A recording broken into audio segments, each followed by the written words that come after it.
still tuned into the market, and 13,076 just tempered off for the markets and quiet for the broader universe as well. Just want to take note of JSW Steel. Sources say that the company has hiked their prices of certain steel products by up to 3,000 rupees a ton. The average price hike by steel companies is close to 2,700 rupees a ton, and the EBITDA per ton for steel companies is now at multi-year highs. So just let's quickly pull up the stock price, and JSW Steel is currently quoting higher by about 2.5%. Well, let's get a move on then and focus in on Apollo Tyres, talk about the robust recovery and whether or not the auto sector is set for a cyclical upturn. Joining in on the show is Neeraj Kanwar. He's the Vice Chairman and Managing Director at Apollo Tyres. Good morning, and thank you so much for taking time out. To begin with, let's talk about your assessment of the overall economy, because on the one hand, we've got the high frequency data, which indicates that there is a pickup. On the other hand, there are those pay cuts, the job losses are widening. What's your sense on the pace of recovery and the state of the Indian economy? Well, I think, H1 has had its own challenges. No one ever knew what challenges we would face when COVID was really coming in. In March, early April, everyone was very, very negative about how the economy would shape up, specifically in India and the rest of the world. But I think over time, the economy has come back. There is a lot of development exercises that are going on. There is a Prime Minister's program of Atma Nirbhar has been really been very, very positive, I would say, which has also given boost to the domestic market.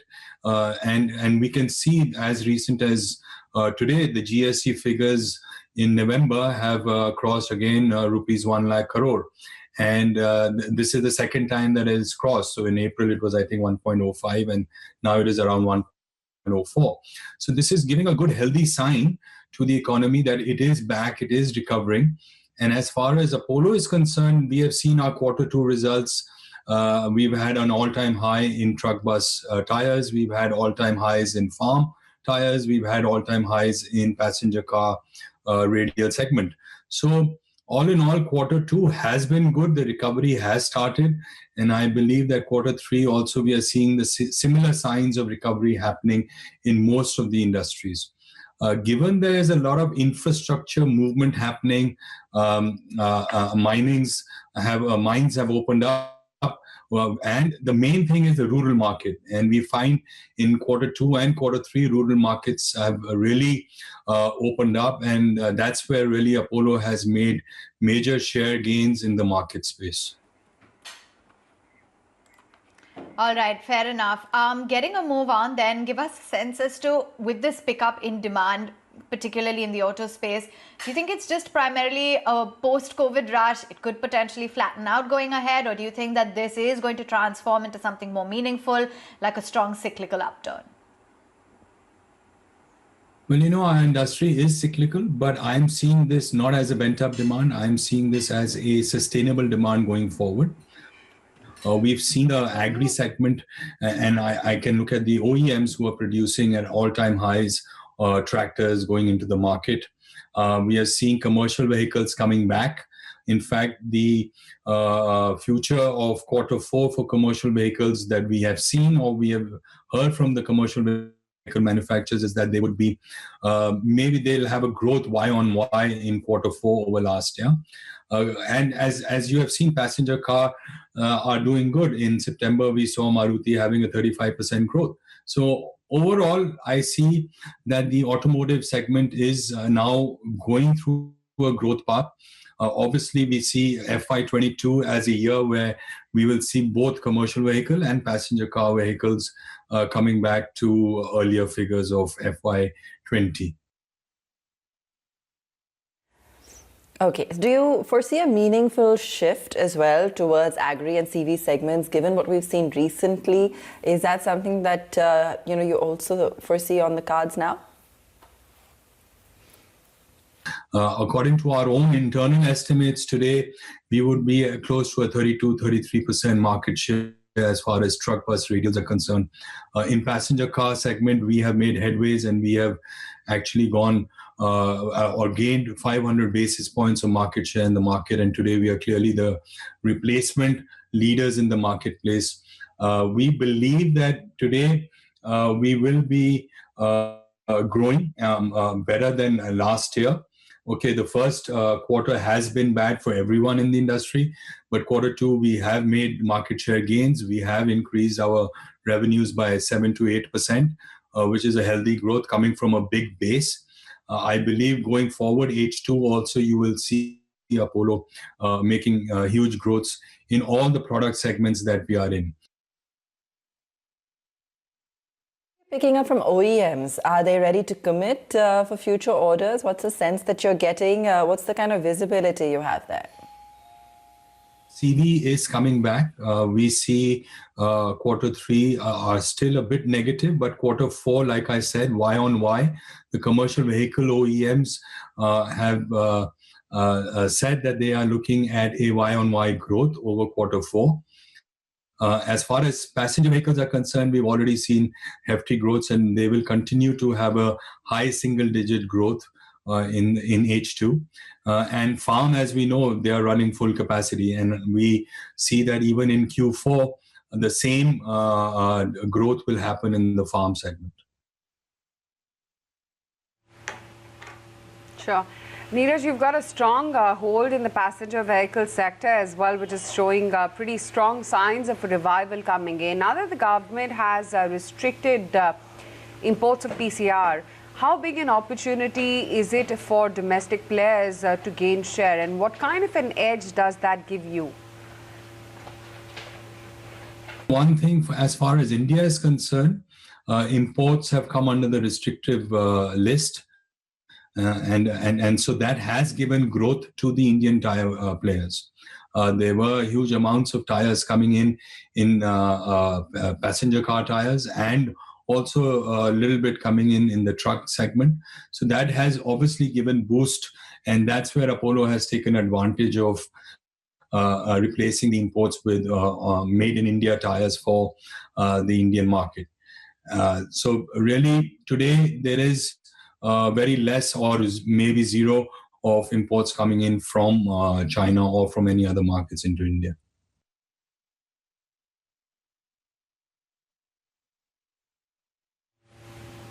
Sure. Have you managed to replace any of the Chinese suppliers in the international markets, though? Well, in Europe now we are getting into OEM, so I would not have so much data about that. But given in the US, where you have seen anti-dumping tariffs come against the Chinese tires, not only Chinese, now they're also talking about ASEAN tires coming into the US. That gives us a huge opportunity in the US market, and we are already selling the Vredestein brand in the US market. We are looking at launching Apollo truck tires, truck radials in the US market. For us, it's a very early stages. So I really can't tell you as far as Europe is concerned. Europe, OEMs were not using Chinese tires. They all used tires that are made in Europe. And so Apollo, with the Hungarian facility, is already in talks with a lot of OEMs. We're already supplying to a lot of OEMs in Europe. And we'll continue to start building our relationship as we go along in Hungary. We are still young. We're still learning.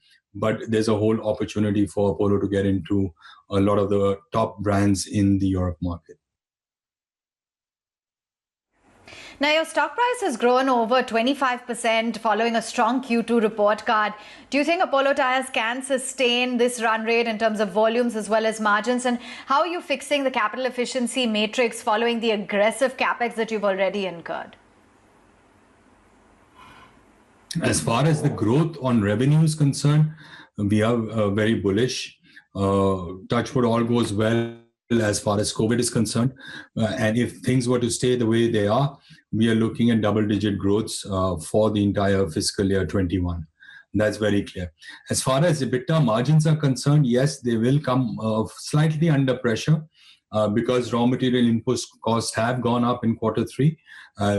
We have seen oil prices going up. We have seen natural rubber going up. We've seen carbon black going up. But here, Apollo will be correcting prices in the domestic market because we have to keep up with our healthy margins.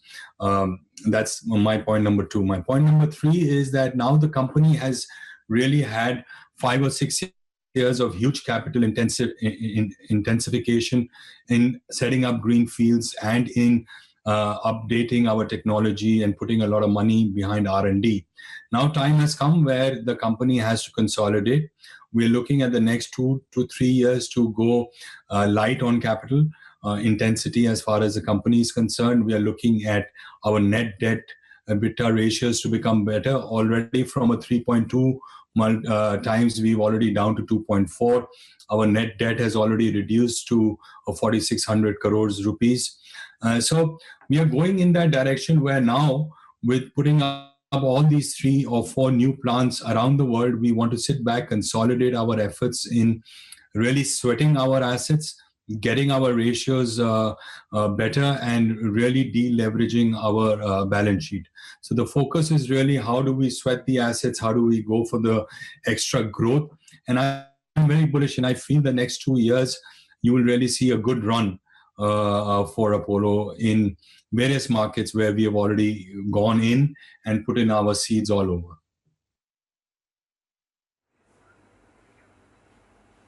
Okay, and also just finally, actually I'm just going to send that over to Aisha.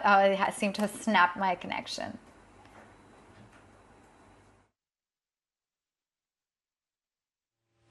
Sure. Wanted to understand about restructuring as well, Neeraj, of the Netherlands operations, which has also been a bit of a pain point for some time for you now. What's the update there, the Dutch specialization program? But when is it that we can actually see the benefits of this move, and how much of cash savings are you garnering from there? Well, the Dutch specialization of our Dutch plant, the restructuring was really started pre-COVID. We had started discussions with the Works Council sometime, I think, in Jan-Feb. I'm happy to say that all that has happened. We are looking at specializing the plant. There will be, already we have discussed with the labor unions, we will start seeing the benefits of this specialization and the restructuring of the entire plant. It's primarily to become a more cost competitive tire manufacturer in Europe, given that we have lower cost in Eastern Europe versus the cost in our Dutch plant. And that's one of the reasons we've gone into specializing the plant. So we will be producing close to 500,000 passenger car high-end tires in our Dutch plant, including high-end OHT and one of the spare tires that we make for some of the OEMs. These are all high contribution products. So in all likelihood, FY22 is when you will start seeing the upswing of EBITDA margins and the reflection of what we have done this year in restructuring the plant. We will start seeing the expansion of EBITDA margin in FY22, which will then go into FY23. Great to have you on the show today. Thanks as always for taking the time out and speaking with us today. That's the word coming in from the Apollo Tyres management. We're going to take a very quick break on that note, but as we do